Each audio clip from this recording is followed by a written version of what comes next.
자, 다음 픽 전해 주시죠. 네, 세 번째 모닝픽은 건보료 장기 체납자 95만 명입니다. 건강보험료 장기 체납자가 95만 명이다. 생각보다 너무 많은데요? 네, 그렇죠. 올해 4월 말 기준으로 건강보험료 납부 기한을 1년이나 넘긴 장기 체납자 약 95만 명으로 집계됐습니다. 이들의 체납액 2조 9천억 원에 달하는데요. 이 중에서 5천만 원 이상 체납자는 약 4천 명에 달하고요. 1억 원 이상 체납자도 900명을 넘어섰습니다. 유형별로 살펴봤을 때 이 직장가입자 법인이 절반을 차지했고요. 직장가입자 개인은 약 30%, 지역가입자는 약 25%를 기록했습니다.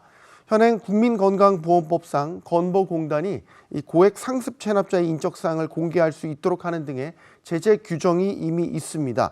하지만 그럼에도 건보료를 일부러 내지 않는 사례는 반복되고 있어서 이런 규정만으로는 한계가 있다는 지적이 나오고 있습니다.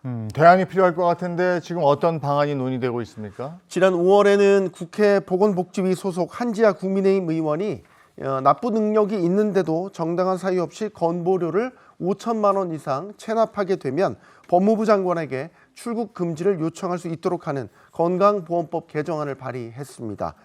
건보공단도 체납자의 도덕적 해이를 방지하고 보험료 징수 실효성을 높이기 위해서는 이 출국 금지 제도를 도입할 필요가 있다고 밝혔는데요. 이에 대해서 우려를 표하는 목소리도 나오고 있습니다. 출국 금지는 기본권 제한에 해당하는 만큼 요건과 절차를 엄격히 따져야 한다는 의견도 있고요.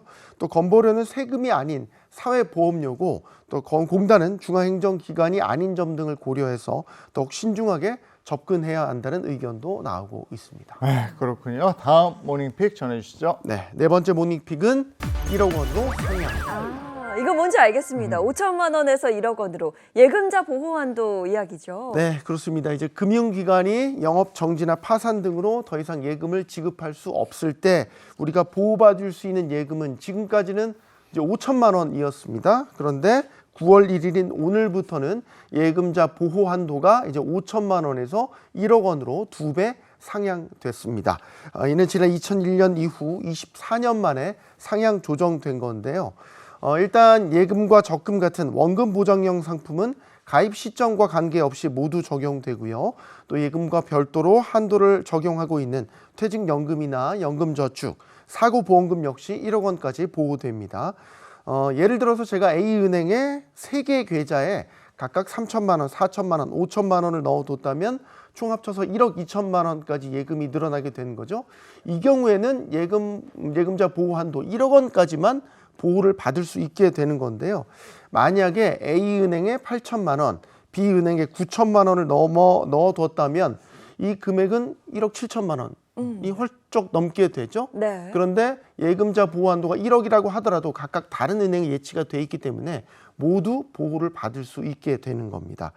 다만 운영 실적에 따라 지급액이 변동되는 펀드와 실적 배당형 상품, 또 증권사 CMA 등은 보호 대상이 아닙니다. 혹시 모를 상황에 대비해서 금융사별로 5천만 원씩 분산 예치했던 분들은 이제 1억씩 할 수 있으니까 편의성 면에서는 좋은데 이게 또 다른 부작용에 대한 우려도 있다면서요? 네, 아무래도 이 자금 쏠림 현상이 나타날 수 있다는 부분이 우려되고 있는 건데요.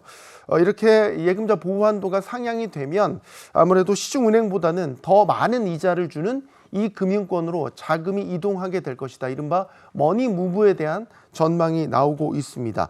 이에 대해서 금융당국은 지난 5월부터 상시 점검 타스크포스를 구성해서 자금 이동을 모니터링하고 있기는 한데 현재까지 자금 쏠림 현상은 발생하지 않았다고 합니다. 또 아직까지는 금리 경쟁도 두드러지지는 않습니다.